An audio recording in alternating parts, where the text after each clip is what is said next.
That what you want for your family? Visit freezedryguy.com or call 866-404-FOOD. That's 866-404-3663 or go to freezedryguy.com. Freeze Dry Guy, the best you can buy.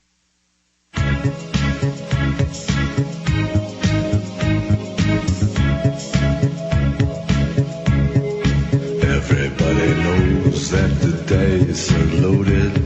Everybody rolls with their fingers crossed. The Atlanta Journal-Constitution talked to witnesses. Republican Senator Dan Patrick wrote in his Twitter page that he wasn't in the office, but his staff called security and told him this.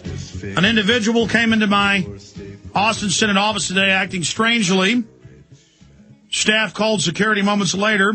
Shots fired on Capitol steps, he wrote. So it looks like he came in, something happened, he ran out. Maybe he didn't want the police to arrest him and he shot it at the ground or something. We're only speculating. Why didn't they kill him? Somebody comes around my office and starts shooting a gun, trying to hurt people. I'm not going to talk to him. I'm going to kill him. I mean, I would expect the police draw down and shoot him. Don't talk to him. See, people always defend police when they shoot somebody who's unarmed in the back. But then they get on police if they shoot somebody who's already got a gun. Look, you got a gun and you're already shooting it. I don't think anybody should wait. You just need to shoot. You know, I always see these cases where somebody breaks in a business and the person says, hands up. I'm not going to say hands up if you've broken in. I'm just going to shoot you. And that's what the law says I should do. But it goes on from there. This is terrible. Going back to Larry in Texas, as he's a sheriff's deputy, warning people about how ineffective 223 is. It's fired from the M16, AR-15, Ruger range rifles. The list goes on and on. But separately from that, I've tested it myself. I know you're right. People do need a heavier round. Why does our military use the 223? Because they did studies with the Colt, the original M16, and found that when it hits, it changes directions. I've shot deer with the 223.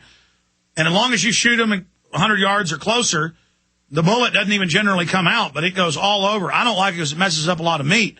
But I've shot deer with 223s, and they always drop immediately, whereas I shoot them with a 30-06 or 308. They tend to run 10, 15 feet. They got a big hole blown in them on the other side, and the meat's a lot cleaner. But the 223, man, it just goes in, and that bullet goes through bones, everything else breaks into pieces. Same thing when you shoot a vehicle. So I agree with you, it's not good for roadblocks. But separate from that, what do you think of this Capitol situation? It sounds suspicious. I mean, what would you do if you were a Capitol State Police officer and somebody's shooting a gun, waving it around? I mean, how did he survive this without even being shot? I couldn't answer that. It's too bad they didn't take him out. But doesn't it sound suspicious that they wouldn't? I mean, normal procedure if somebody's shooting a gun is you shoot them. Oh, yeah, neutralize. Back to the last test we done with the 223 was if someone was in the brush and you returning fire at someone hiding in the brush, and we set the target behind the waist-high brush and left the head portion showing where you could gauge 12 inches below and then be able to shoot.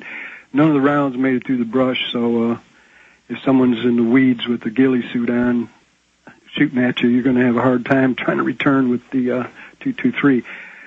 One other thing I want to pass on to you about RFID. I was listening to a computer show, a guy that helps you with your computer, and someone called in about the RFID.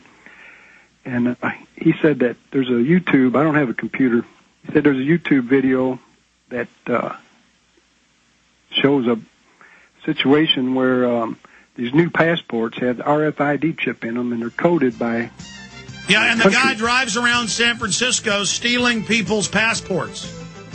This was a garbage can that had a bomb in it, and numerous people were walking by it, but as soon as an American went by it, it blowed up.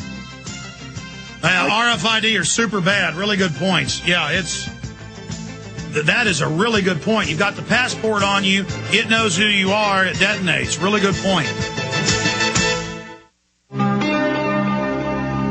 Thank you for listening to GCN. Be sure to visit GCNlive.com today.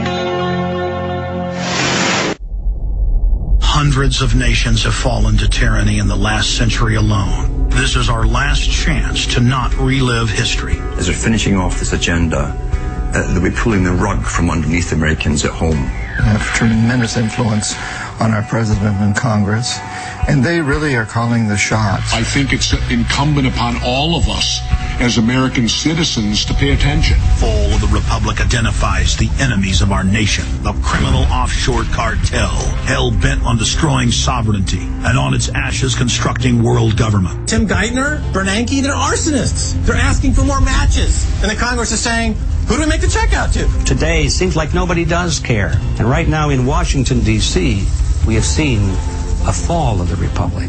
Get your copy of Fall of the Republic on DVD at Infowars.com or watch it online right now in super high quality at PrisonPlanet.tv. Waging war on corruption.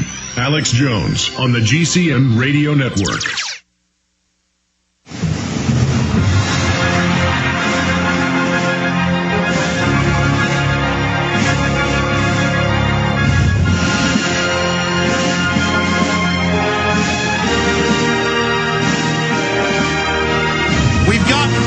Taken from on top an office building across the street as the reported alleged shooter was apprehended by police. I find it very suspicious. In fact, where's my fact sheet? It's 24-year-old, right? Can I have that? Yeah, 24-year-old male from Houston. We called the state police and got this information. This isn't even out in the media yet. This is from the spokeswoman, Lisa Block. I mean, I find it very suspicious that you've got a guy on the steps of the Capitol crawling with armed state police, waving a gun around, shooting it, and they didn't shoot him. And that, I guess they then said freeze while he's shooting a gun, and then he put it down and they didn't shoot him. I mean, the cops half the time go and shoot homeowners. They're so trigger happy when they're investigating something. And, I mean, I'm not saying they're bad when they do that, but there's a lot of accidents that happen. I know the DPS is supposedly better trained than a lot of police departments, but I don't understand how somebody is running around shooting 5 to 6 shots, they're now saying, and no one shoots him. The scenario I start thinking about now, according to the state senator who said he was in his office, he was acting strangely, left, and then they heard shots. So he's acting strangely. Maybe he had a concealed carry. You're not supposed to have that in the Capitol. They start grabbing on him. It looks like a Glock. There's an image of the state police, and the state police wouldn't hold their own firearm. Plus, it's not what the state police carry. It looks like a small Glock or one of the knockoffs of the plastic gun. You know, the Capitol doesn't have metal detectors in it. You know they're just going to stick them in there as if that'll do anything. I bet they're going to put naked body scanners in there, and I bet this whole thing is a DPS intelligence operation. But I don't know that. But DPS was marked as the worst in the country under COINTELPRO, staging fake terror attacks and keeping lists on citizens, and they still do it. But that came out in the 80s, and they got barred from it. Blow up that photo for PrisonPlanet.tv viewers and send these photos over to Kurt Nimmo. Now, that's the shot, a better face shot of the alleged perpetrator. Let's blow that up first. And then the other photo is of the gun. Now, blow it up some more. Let's blow it right up to his face so everybody can see it. Where did you guys get these so people can go look at them for themselves? This is KXAN. Blow it up some more. KXAN.com. Yep, that looks like a white male, crew cut haircut, white T-shirt, blue jeans. You got DPS there with a bike cop. Okay, go to the other photo. Now, blow that up. Look at that firearm. That is a Glock, or one of the similar. There's so many now that imitate the Glock. That is one of the smaller, little snub-nosed, semi-automatic, black, composite, call them plastic, they're really composite firearms. That's what that is. And it looks like the chamber is open. So the slide, the top of the firearm, let's go back to that. is open. See how it's sticking out further past the handle? And the police officer is holding it by the barrel. That's not how he would hold his own firearm. It'd be in his hand. And I believe he does have he's